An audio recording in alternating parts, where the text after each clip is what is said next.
Les femmes qui accompagnent Jésus sont nombreuses et fidèles. Elles le suivent dès le début et elles sont au bénéfice de ses gestes et de ses paroles.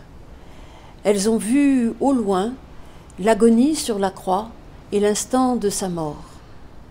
L'horrible ne pourra pas s'effacer, mais il reste une chose, une seule, accompagner ce corps mort, lui donner les soins, l'embaumer. C'est donc pour cela qu'au matin de Pâques, elles se rendent au tombeau avec des aromates. Le tombeau en grec se dit en quelque sorte le mémorial, le lieu de mémoire. Elles y vont donc pour à la fois prendre soin du corps et faire mémoire de ce qu'elles ont vécu ensemble. Mais voilà, tout va être bouleversé, rien ne se passe comme prévu. Elles viennent chercher un corps mort et voilà qu'on leur parle d'un vivant. Elles viennent se souvenir et voilà que deux hommes les envoient dans un autre lieu de mémoire, en Galilée, là où tout a commencé. Ainsi les femmes sont bousculées, elles se mettent à se remémorer en réalité les paroles de Jésus, les paroles qu'il a prononcées lorsqu'il a dit qu'il serait mort et qu'il serait relevé au bout de 3 jours. Et elles comprennent qu'en effet, Jésus est relevé, c'est-à-dire qu'il est ressuscité. Cette bonne nouvelle, elles veulent la partager, bien sûr, avec d'autres. Alors elles vont annoncer cela à ceux avec qui elles ont cheminé avec Jésus, c'est-à-dire tout particulièrement avec les 11 disciples. Malheureusement, la parole des femmes n'est pas entendue. Pour eux, pour ces hommes, la parole des femmes, c'est toujours baliverne, radotage.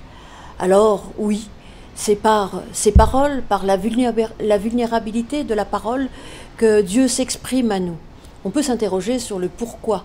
Pourquoi Dieu choisit toujours les plus fragiles, les plus petits, pour nous parler, pour s'adresser à nous? Peut-être parce qu'il souhaite mettre en écho notre propre fragilité, notre propre vulnérabilité. Il nous appelle aussi à faire un vide en nous pour laisser la place à sa parole, la place à la foi. Et c'est ce qu'ont fait les femmes. Mais même si elles ne sont pas entendues, l'un d'eux va tout de même se mettre en route.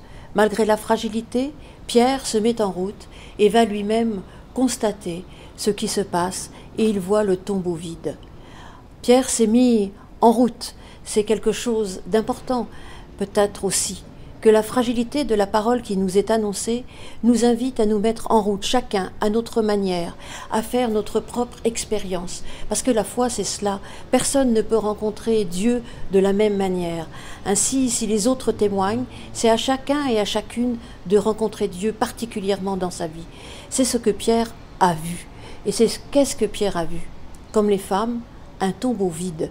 Et ce n'est pas le moindre des paradoxes dans cette histoire.